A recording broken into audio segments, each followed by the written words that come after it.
Former newspaper publisher, astute political observer, and historian Conrad Black is my guest. His new book is called Flight of the Eagle. In it, he writes about America's founders, America's featherweights, and America's strategic challenges from 1754 to the present day, well, to 2012 at least.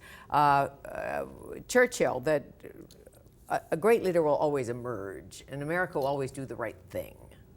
Yeah, he said after they've tried everything else, though. True. Yeah. Look, Mr. Churchill, in addition to all his other qualities, was a great wit, but you couldn't quite say the same about the British. They don't always do the right thing. And the fact is, until recently, the United States has been, in terms of the quality of strategic decision-making and execution in its highest office, very skillfully run. That is, if anything, the burden of this book. In 208 years, they went from a bunch of colonists to a level of influence in the world no nationality has ever had. And really, they got there in less than 208 years. They got there by the end of World War II, when they had half the world's economic product in a war-ravaged world and a nuclear monopoly. And the tremendous moral authority that Roosevelt built up as a liberator of the oppressed. And this was just 2 long lifetimes, you know, from Yorktown to Hiroshima. The Kennedy era I found interesting because I was in university during that time and we were watching closely. First of all, we elected a Catholic. I say we because I'm a dual citizen. And that was big. Yeah. First Catholic. It was at America the time, has elected a Catholic. Only one had been nominated before, and yet it was kind of an odd thing. That there would, of course, it was big, but it was odd that there would be such a preoccupation with it. And of course, it's vanished as soon as it happened. Everyone could see it doesn't matter. I mean, now you get Roman Catholics running for national office all the time, and no one mentions it. And Mitt Romney. Mormon. Yeah, which is a little more exotic. I mean, whatever one thinks of, I mean, I'm a Roman Catholic, but so I'm not the one to say, but whatever one thinks of the tenets of Roman Catholicism, they're relatively sober compared to the idea that sacred texts were buried near Rochester, New York, and uncovered by the founder of the Mormons. I mean, there's a plausibility problem here. Joseph Smith, true prophet of God. We won't go there. We're supposed to be talking about the flight of the eagle. I respect everyone's religion. I'm not criticizing. Were you always a religious man? No. Atheist, agnostic? Both of those. I was like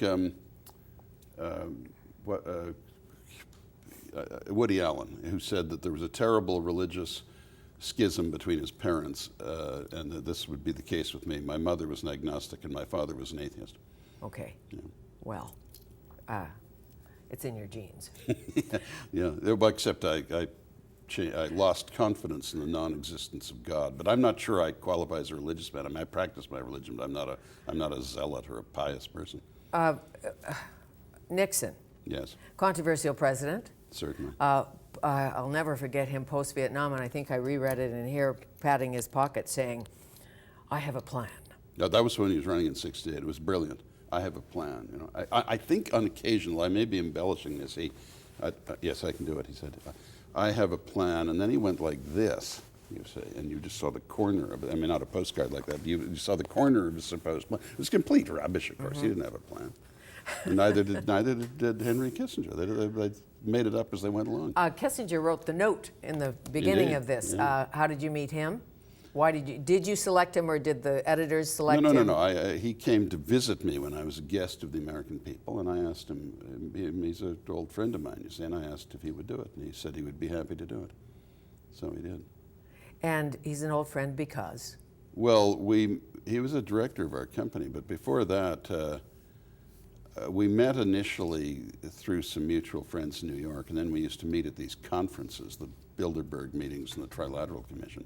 And then when he would come to England, he would call upon me, and then he stayed with us sometimes, and then it just became quite a close relationship with him and Nancy and Barbara and myself. So this strategic book, in a sense, who was the great strategic president? FDR? Well, there were several. You would have to say that Washington was, Lincoln was, FDR was. What about James Polk?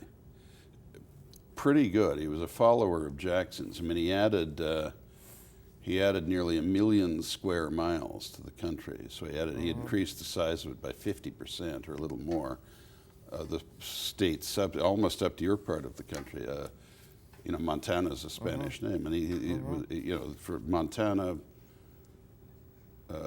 Utah, Colorado, New Mexico, Arizona, Texas, and California. He added all of that, and at very small cost. He sold it in the North as a flag-waving exercise of manifest destiny. In the South as the extension of slavery. He was a smart operator. He had no panache or charisma, but he was a clever operator. He was like a Stephen Harper type or something. Well, and some people don't even know he was president. That's right, and it's such an odd name. Many. Yeah, I mean, people would say, "Come on, Who? you know, Polk." I mean, it's a funny name for a president.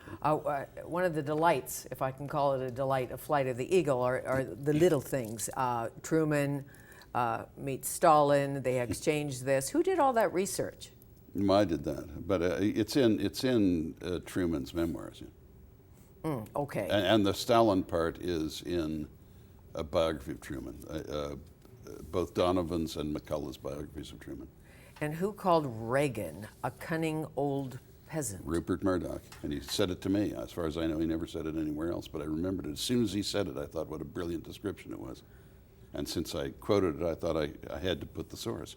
And as you and Murdoch get together and talk about the future of newspapers and publishing and digital and no, we got on fine for 25 years, but when my travails started, he defamed me quite nastily. So we had a slight falling out, and I defamed him back. But he did say in Australia in November that he thought I had not committed any crimes and was betrayed by a dishonest associate. So the next day I was being interviewed in his television station in London, Sky Television.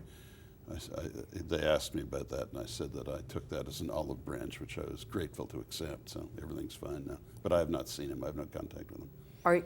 Are you planning to become a Canadian citizen? Can you?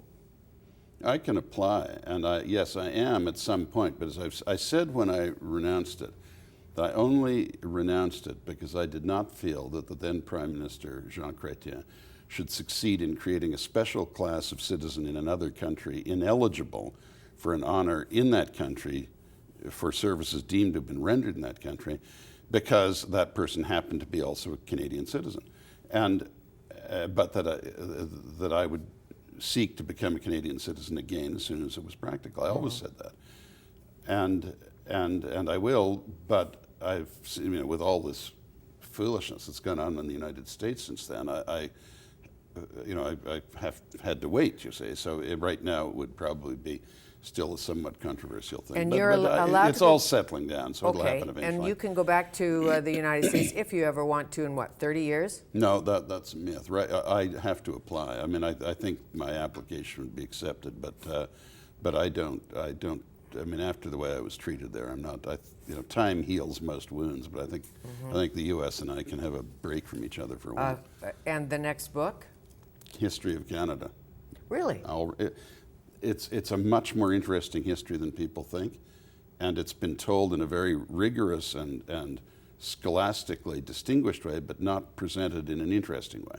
I mean, parts of it have, but the whole history of the country in a book like that or that size, I mean, there are some very capable narratives of it. W.L. Morton, Arthur Lower, Maurice Careless, Bob Bothwell, but they don't present it in a way that's interesting. So that's what I'm going to try to do. And you can make Lord and Lady Simcoe pretty interesting. Yeah, and he wasn't a lord; he was a colonel. They call him a lord, but he wasn't. But he wasn't a lord. See, right away you've got something. Look, those streets, those rather mundane streets. Danforth Avenue in Toronto was built towards Kingston, and Dundas Street towards Niagara Falls, and Yonge Street straight up north. They were all named after colonial officials, and they were all absolutely straight streets modeled on the Roman roads. Really? John Graves Simcoe said we're going to emulate the Roman Empire. Now, whoever would have thought that in Who would Toronto? ever thought Conrad Black was going to be hosting a television show in Canada coming up with apparently a round table. Moses Neimer suggested it, you accepted, so you and Denise Donlin will be hosting a show with a small flagon of wine. on the table? Well, I think they're different formats. That's one of them. I mean, Okay. you probably know more about it than I do. Well, I look forward to seeing you in a suit doing yoga with your bare feet. Something like Yeah, that. that was a one-off. I think, I don't think we're going to do that every There'll week. be more to the story. Fanny, I thank you thank for you. having me. It's a great book. Thank And you it's so much. a great way to read history. Thanks so much. Conrad Black, Flight of the Eagle, A Strategic History of the United States, introductory note by Henry A. Kissinger, his friend. Remember, you can catch our conversations on YouTube or follow me on Twitter at Fanny Kiefer. There'll be many more educated, entertaining, inspiring guests to come. Thanks for watching Shaw TV and being here with me today.